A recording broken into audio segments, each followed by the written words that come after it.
Bonjour à tous, bienvenue dans la vidéo explicative de l'outil Global Power of Learning. Le parcours de sa création et la manière dont nous avons abouti à cet outil d'apprentissage très agréable sont détaillés ici dans notre manuel d'instruction utilisateur et il nous explique comment l'outil a été créé et moi et l'équipe de Marimba avons créé cet outil pour vous. Je m'appelle Patricia Catherine Najita et je suis ravie de vous expliquer comment cela fonctionne. Cet outil comporte plusieurs segments et je sais qu'au fur et à mesure que je vous parle, vous avez également une copie de celui-ci juste devant vous. Et la façon dont cet outil fonctionne, c'est qu'il a été conçu pour faciliter votre apprentissage, pour faciliter le plaisir, pour faciliter la croissance, pour faciliter l'idéation, pour vous permettre d'entrer dans une pièce et de parler des domaines thématiques ici d'une manière amusante, mais qui conduit également à la croissance, tant de la personne, de l'organisation que des entités. Il peut être utilisé pour faciliter l'apprentissage lors d'ateliers, une pause d'équipe au bureau, la conception programmatique dans votre organisation, la conception stratégique à un niveau supérieur et de quelque manière que vous trouviez cet outil utile, appliquez-le. Ce que nous avons ici, ce sont des questions de réflexion que nous voyons juste ici. Nous avons des scénarios, comme vous les voyez juste ici. Nous avons des avancées en matière d'équité, d'accord?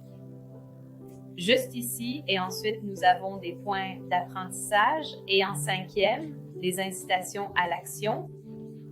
Et enfin, nous avons également un segment dans ce livre qui s'appelle la ligne narrative et nous allons voir comment toutes ces parties se rassemblent pour former l'outil et l'apprentissage que nous utilisons. Et le but de cela est d'évaluer la salle, de comprendre jusqu'où tout le monde dans la salle est. Cela crée l'atmosphère et nous aide également à comprendre et à naviguer à quel point chacun de nous dans la salle se trouve sur le spectre des défis ou de la croissance, sans niveau individuel ou organisationnel. Comme le disent les instructions, les avancées en matière d'équité sont très similaires à un autre jeu généralement appelé la marche du privilège. Et comment cela se joue? C'est que nous nous tenons en ligne droite en tant que participants. Et selon une carte lue des avancées en matière d'équité, par exemple, avez-vous connu des retards dans l'obtention d'une licence ou d'un permis affectant votre travail sur les droits de l'homme? Si votre réponse est oui, cela signifie que vous avez rencontré un défi, vous reculez d'un pas. Si votre réponse est que c'est neutre, en d'autres termes, vous n'avez pas vécu cela, vous restez sur la ligne, vous restez sur place. Si votre réponse est non, vous n'avez jamais rencontré ce défi, cela signifie que vous avez un privilège, donc vous avancez d'un pas. Et si nous lisons la carte suivante et demandons « Avez-vous déjà dû utiliser des ressources qui étaient destinées à la programmation comme des contrôles supplémentaires ou une indemnité ministérielle ?» Si votre réponse est oui, reculez d'un pas. Si votre réponse est non, un pas en avant. Si cela ne s'applique pas à vous, vous restez sur la ligne. À la fin des avancées en matière d'équité, nous jugeons alors. Celui qui est le plus en arrière a fait face au plus grand désavantage en matière de privilèges. Celui qui est toujours sur la ligne est en quelque sorte sur un terrain neutre.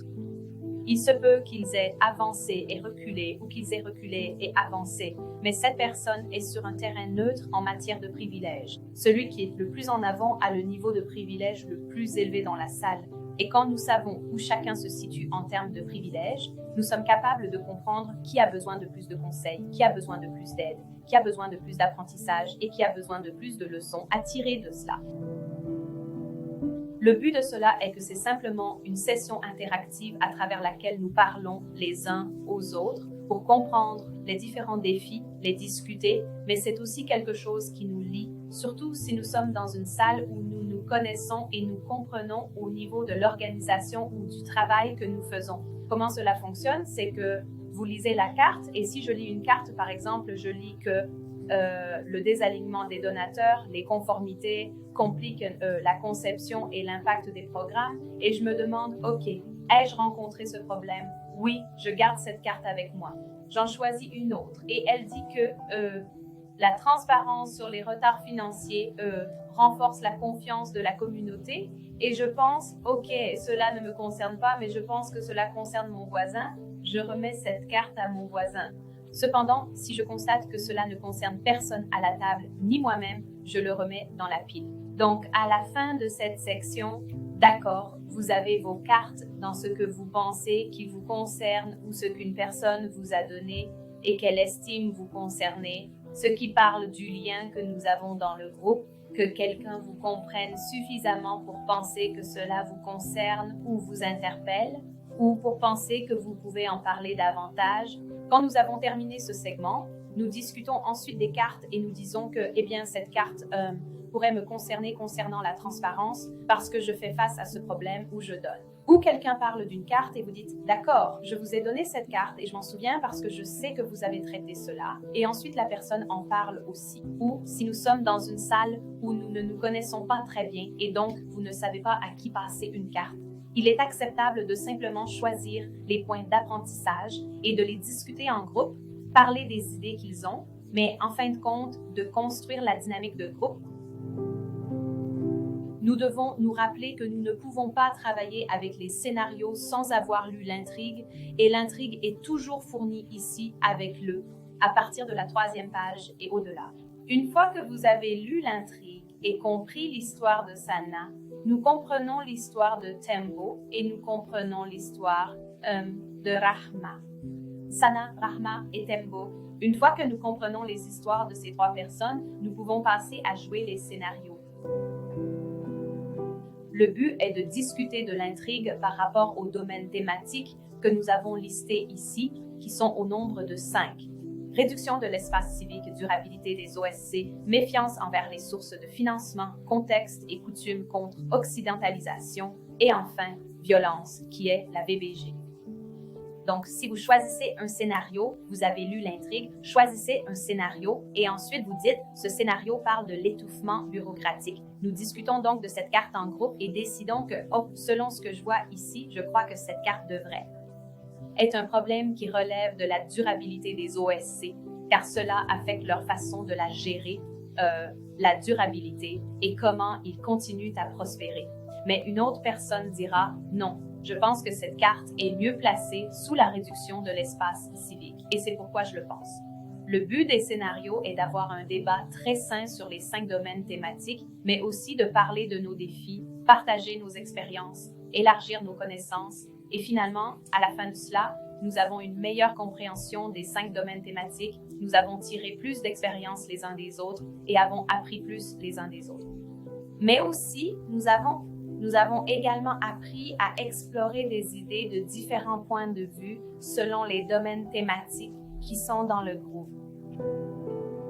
Nos questions de réflexion ont été ajoutées simplement pour nous permettre de réfléchir plus profondément, d'accord, aux différentes idées et aux problèmes qui se trouvent dans cet outil sous les domaines thématiques. L'option principale ici, ou la façon dont nous utilisons les questions de réflexion, est que nous sélectionnons ces cartes et les discutons selon les domaines thématiques, ou nous les discutons selon comment elles s'appliquent le mieux à notre contexte et avons une discussion approfondie. Par exemple, nous allons choisir une question de réflexion aléatoire ici, et elle demande « Pourquoi les autorités utilisent-elles la bureaucratie pour contrôler les espaces civiques et quelles sont les dynamiques de pouvoir en jeu ?» Cela signifie donc qu'en tant que groupe, si cette question nous concerne, nous la discutons. Si ce n'est pas le cas, nous passons à une autre et approfondissons nos discussions et apprentissages. Et ce ne sont pas exactement des devoirs, c'est juste pour que vous réfléchissiez et élargissiez vos connaissances et vos points de discussion. Enfin, nous pouvons essayer une deuxième question qui demande « Comment les restrictions bureaucratiques limitent-elles la mise en œuvre des programmes des OSC dans différents contextes ?» Cela aussi est juste pour la discussion. Et ce que c'est que ce sont des devoirs de clôture, d'accord, qui nous aident à construire ce que nous avons appris de l'ensemble de l'outil, à le ramener chez nous ensemble et à en faire un point d'action. Comme nos instructions le disent ici, lorsque nous arrivons aux incitations à l'action, nous nous imaginons sur la ligne de front du champ de bataille et nous nous demandons que voulons-nous et qui voulons-nous avec nous à notre ligne de front? De quels alliés avons-nous besoin ou quels alliés avons-nous? Combien de temps nous faut-il pour atteindre ou gagner cette bataille? Et quel est le meilleur moment pour lancer notre campagne? Différentes questions comme celle-ci. Par exemple, ici, notre question est la suivante. Proposer une réforme politique pour simplifier l'octroi de licences aux OSC dans des contextes restrictifs. C'est quelque chose que vous ne pourrez peut-être pas faire dans la salle, quelque chose que vous pourriez ramener chez vous et faire à plus grande échelle en tant qu'organisation entière, ou c'est quelque chose qui pourrait être un résultat de projet pour vous, que vous ramenez chez vous et vous dites « Cette action est ce que nous allons faire en tant que résultat de projet pour nous dans notre organisation ». En résumé, c'est ainsi que fonctionne notre outil Power of Learning. Soyez flexible avec cela, soyez créatif avec cela, et finalement, vos apprentissages sont votre pouvoir. Et voici l'outil Global Power of Learning. C'était Patricia et merci à Marion Daniels, au ministère des Affaires étrangères des Pays-Bas, à Power of Learning, au projet Strengthening Civil Society et à Mirimba pour avoir créé cela et nous avoir offert quelque chose qui va faciliter notre apprentissage au fil du temps. Ciao!